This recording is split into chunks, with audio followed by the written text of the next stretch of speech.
சென்னை எண்ணூர் எண்ணெய் கசிவு விவகாரத்தில் இதுவரை 40 டன் எண்ணெய் கழிவுகள் அகற்றப்பட்டுள்ளதாக தகவல் வெளியாகியுள்ளது.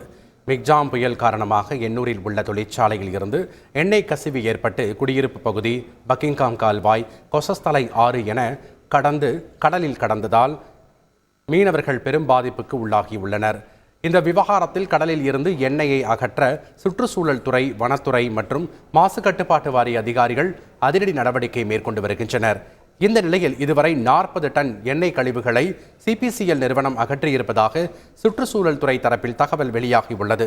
மேலும் சிபிசிஎல் நிறுவனத்தில் இருந்து மொத்தமாக எவ்வளவு எண்ணெய் கசிவுகள் ஏற்பட்டுள்ளது என்பதை கண்டறிய ஐஐடி பேராசிரியர்களை கொண்ட நிபுணர் குழு அமைக்கப்பட்டுள்ளது. எண்ணெய் கழிவுகளில் நச்சுத்தன்மை இருப்பதாகவும் தகவல் வெளியாகியுள்ளது. செய்திகளை உடனுக்குடன் தெரிந்து கொள்ள உடனே சப்ஸ்கிரைப் பண்ணுங்க.